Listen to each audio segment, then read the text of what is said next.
अपना परिचय दीजिए। जी, शैलेंद्र पांडे, एडवोकेट, संयोजक युवा संघर्ष मोर्चा। सर, बीते दिनों मुंशी सोनकर की एक हत्या हुई, काफ़ी बवाल हुआ पूरे जनपद में। कुछ बातें भी हुई, कुछ लोग कह रहे हैं कि उनका मोर्चा से भी संबंध था। तो मोर्चा से मुंशी सोनकर का क्या संबंध था, इस पर कुछ बताएं।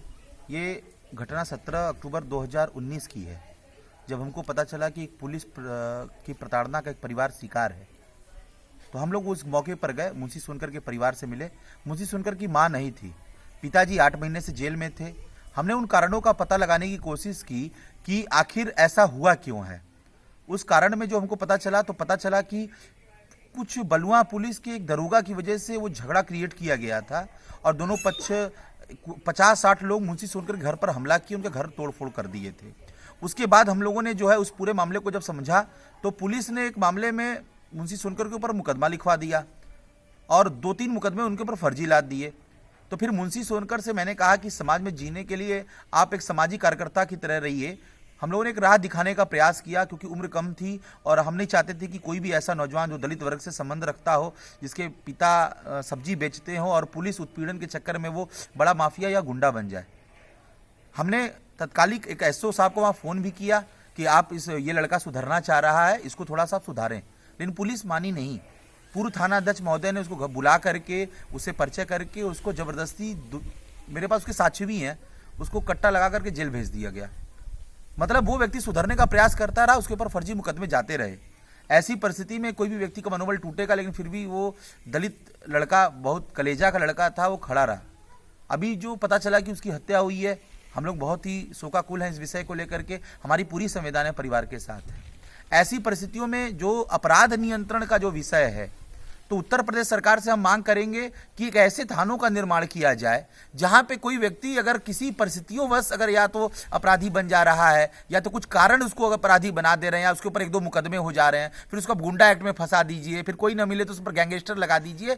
ये जो व्यू है, एक वकील होने के नाते मैं कह रहा हूं और एक सामाजिक कार्यकर्ता होने के नाते कह रहा हूं कि जो सुधरने का अवसर प्राप्त नहीं हो पा रहा है नौजवानों को, अगर वो गलत रास्ते में जा रहे हैं तो उसमें कुछ ना कुछ 50% योगदान है। और कुछ लोग राजनीति करके मौत पर फिर लाश पर राजनीति करना शुरू कर दिए। तो ये चीजें हम लोग को समझ में नहीं आती है। हमारी मानसिक और सामाजिक संवेदनाएं पूरे नौजवानों के साथ हैं कि जो अगर एक बार गलतियां कर रहे हैं तो फिर उन गलतियों को से उनको अपराधी बना दिया जा रहा है, सुधरने का अवसर नहीं दिया जा रहा है। उन पर मुकदमे लाद के, अभी आप धरारा प्रकरण भी उठा लीजिए, 2 परिवारों के साथ इसी तरह का चल रहा है। तो कहीं ना कहीं से मुंशी सोनकर के साथ हमारी संवेदना, उनकी लड़ाई हम बड़े तरीके से लड़ेंगे। और अभी महसूस होगा कि अगर वो उस परिवार के ऊपर अत्याचार की वजह से उसको हमने मोर्चा में जोड़ा था कि एक लड़का बड़ा अपराधी न बने, और वो तो ऐसी स्थिति आ गई कि शिकार हो गया राजनीति का।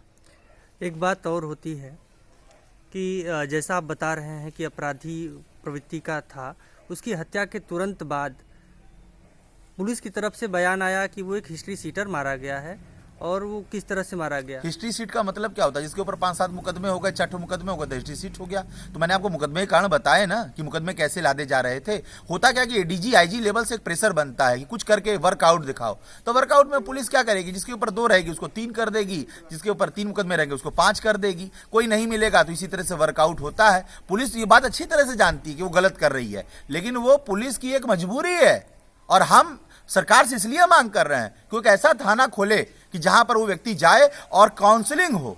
एक नौजवान अगर किसी गलत दिशा में जा रहा है तो एक ऐसे काउंसलर को रखा जाए, मानसिक रूप से ऐसी उनके अंदर के अपराध की प्रवृत्ति को समाप्त करने के लिए काउंसलिंग। मैंने युवा संघर्ष मोर्चा भ्रष्टाचार के साथ साथ उन लोगों पर भी काम करना चाह रहा है जिनकी प्रवृत्ति अगर थोड़ी सी गड़बड़ हुई है और परिस्थितियों बस अगर वो किसी गलत रास्ते में, मान लीजिए कि 10 मुकदमे आपके ऊपर हो गए, आपके पास जमानत कराने के लिए पैसे नहीं है, तो फिर क्या करेंगे? आपके पास पैसा नहीं मिलेगा तो आप अपराध के तरीके से पैसा कमाना चाहेंगे। और वो 10 मुकदमे अगर फर्जी अगर हो रहे हैं, परिवार अगर परेशान है, तो आदमी गलत लाइन पकड़ ही लेगा। तो आप उस पर भी अध्ययन करिए। एक प्रश्न ये भी है कि मोर्चा की विचारधारा लोग मानते आए हैं कि भ्रष्टाचार के खिलाफ है, और एक ऐसा व्यक्ति जिसके ऊपर लोग हिस्ट्री सीटर कह रहे हैं या अपराधी प्रवृत्ति का कह रहे हैं, ऐसे व्यक्ति को मोर्चा से जोड़ना और पद देना, उसके पीछे क्या मंशा रही? नहीं, मैं इस बात की पूरी परिस्थितियों का पता लगा लिया। कहीं ना कहीं से मुंशी सोनकर जहां पे अपराध किए होंगे वहां पुलिस पकड़े ना पकड़े। मैं आपको एक अच्छी तरह से घटना बता रहा हूं। दीना थाने से अभी गौकसी का एक ड्राइवर पकड़ा गया, गौकसी करते हुए। उस मालिक को पता नहीं था कि उसकी गाड़ी से गौकसी हो रही है। 3 बार उसने 2 बार उसने पैसे नहीं दिए, 5500 रुपए वहां की पुलिस लेती है, तो पैसा न मिलने की वजह से उसको गौकसी में दिखाया गया।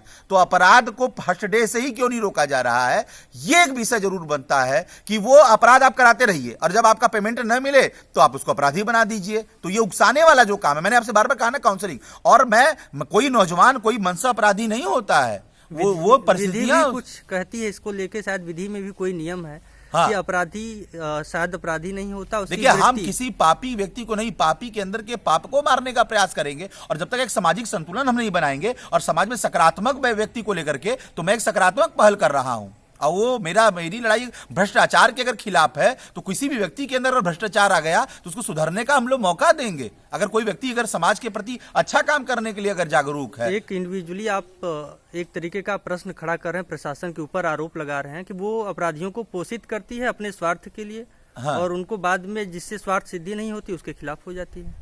हाँ, ये मैं बिल्कुल आरोप लगा रहा हूं कि ये बिल्कुल सही है, और वो इंडिविजुअल उनकी भी गलती नहीं है, वो निचले लेवल के अधिकारियों की, ये ऊपर से है, और वो खुद है भ्रष्टाचार के शिकार है, नीचे वाले पुलिस वाले, वो आपको अच्छी तरह से पता है। उनके लिए जो मुखबिर का पैसा आता है ऊपर लोग खा लेते हैं, अगर मुखबिरी ठीक तरीके से हो तो अपराध है ना हो, पता चल जाएगी कल अपराध होने वाला है। ये सारी चीजें हैं। चलिए, धन्यवाद।